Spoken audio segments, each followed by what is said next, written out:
నా పేరు రాము అండి. ఇక్కడ మీరు చూస్తున్న ఈ పొలం నేను 2009 నుంచి సాగు చేసుకుంటా ఉన్నాను. అనేక రకమైన పంటలు వేసుకుంటా ఉన్నాను దాదాపు 15 సంవత్సరాల నుంచి. రీసెంట్గా ఒక నెల క్రితం కేతాయక్ శ్రీనివాస్ నాయక్ అనే ఒక అతను వచ్చి ఈ పొలాన్ని మొత్తం చదును చేసేసి, ఉన్న చెట్లన్నీ పాడు చేసేసి, మొత్తం చదును చేసి ఇది మాదే పొలం అని మాట్లాడుతూ ఉన్నాడు. ఇతను ఒక నకిలీ విలేకరు అని చెప్తా ఉన్నారు. ఇతను పనుల్లో కబ్జాలు చేయడమేనని అంటున్నారు చాలామంది. ఇతని మూలాన నా పొలం అంతా ఆక్రమించేసి ఇది నాది, ఇక్కడికి వస్తే చంపుతాం అది దాన్ని బెదిరిస్తూ ఉన్నాడు. ఇతను మూలం నాకు చాలా ఇబ్బందిగా ఉంది. దీనికి సంబంధించిన అధికారులు, ఎస్పీ గారు నాకు న్యాయం చేసి అతని నుంచి నాకు ఈ పొలాన్ని రక్షించవలసిందిగా కోరుచూ ఉన్నానండి.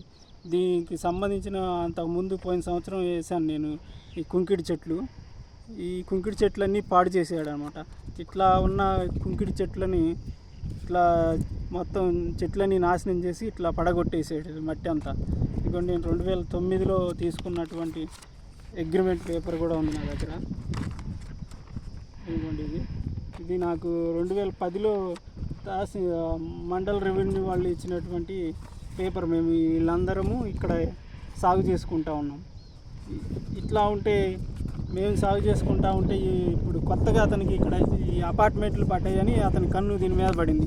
దీని మూలన మొత్తం ఆక్రమించేసుకోవాలి, ఎట్లాగైనా దీన్ని చేజిక్కించుకోవాలి అని దురాలోచన వచ్చిందనమాట అతనికి. దీని మూలన మనకి బాగా ఇబ్బంది పెట్టేసి నాది అని బెదిరిస్తూ ఉన్నాడు. మాకు దయచేసి న్యాయం చేయగలని కోరుతున్నాం. నా పేరు మేరీ వరకుమార్ అండి. పిడుగురాల శివారులో మాది 2 ఎకరాల పొలం ఉందండి. 2009 నుంచి మేము సాగు చేసుకుంటున్నాము.